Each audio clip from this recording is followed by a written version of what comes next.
Hi friends, எல்லாம் எப்படி இருக்கீங்க? நீங்கள்லாம் நல்லா இருக்கீங்களா? நான் நல்லா இருக்கேன். கொஞ்சம் உடம்பு சரியில்லை. த்ரோடு இன்ஃபெக்ஷன்னால கொஞ்சம் குரல் அப்படி இருக்கும். கொஞ்சம் அட்ஜஸ்ட் பண்ணிக்கோங்க. இன்றைக்கி நம்ம வீட்டில் ஒரு மாதிரி சோம்பேறி சிக்கன் அப்படின்ற ஒரு சிக்கன் தான் பண்ண போகிறேன். அதுக்கு என்னென்ன தேவை பொருட்கள்னு பார்த்துடலாம். நான் வந்து 2 பெரிய வெங்காயம் போட்டிருக்கேன், 3 தக்காளி போட்டிருக்கேன் பெருசாக, கொஞ்சம் புதினா, கொஞ்சம் கொத்தமல்லி, அதுக்கப்புறமா கருவேப்பில்லை ஒரு 6 இது போட்டிருக்கேன், கொத்து போட்டிருக்கேன்.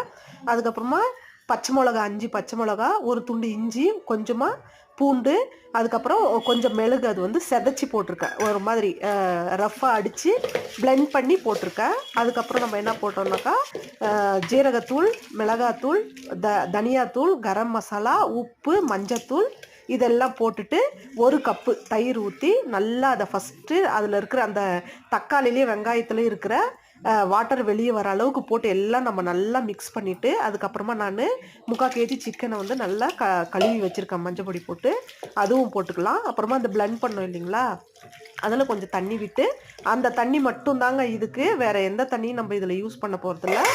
கொஞ்சம் நேரம் மூடி வச்சிடலாம். அதுக்கப்புறமா ஒரு அரை கப்பில் ஒரு 50 கிராம் எண்ணெய் ஊற்றிட்டு, அதுவும் சேர்த்து எல்லாமே நல்லா மிக்ஸ் பண்ணிவிட்டு ஸ்டவ் ஆன் பண்ணி ஒரு ஐ ஃப்ளேரில் ஒரு 8 நிமிஷம் வச்சு அதை எதுவுமே தொல்லை பண்ணாத அப்படியே மூடி வச்சிடலாம். 8 நிமிஷத்துக்கு அப்புறம் ஒரு டைமு கலாரி விட்டுட்டு சிம்மில் ஒரு 4 நிமிஷம் வச்சு 4-5 நிமிஷம் வச்சா நம்மளுக்கு சூப்பரான ஒரு சோம்பேறி சிக்கன் கிரேவி ரெடி ஆகிடும். அங்கே பாருங்கள், சூப்பராக வந்துடுச்சு. இப்போது நல்ல டேஸ்ட்டாக இருக்குங்க. நான் சொன்ன மெத்தட்லேயே ஒரு டைம் நீங்களும் செஞ்சு பாருங்கள், உங்களுக்கும் பிடிக்கும்.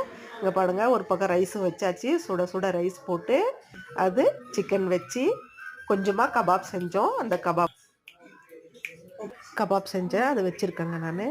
அதுக்கப்புறமா சூப்பு வாங்கிட்டு வந்தேன். இது வீட்டில் செஞ்சதில்லை, கடையில் செஞ்சது தான். அதுவும் வீடியோக்காக நான் வச்சுருக்கேன். இதான் ஃப்ரெண்ட்ஸ் நம்ம வீட்டில் நைட் டின்னரு. நீங்களும் வாங்க சாப்பிடுங்க. நான் இன்னொரு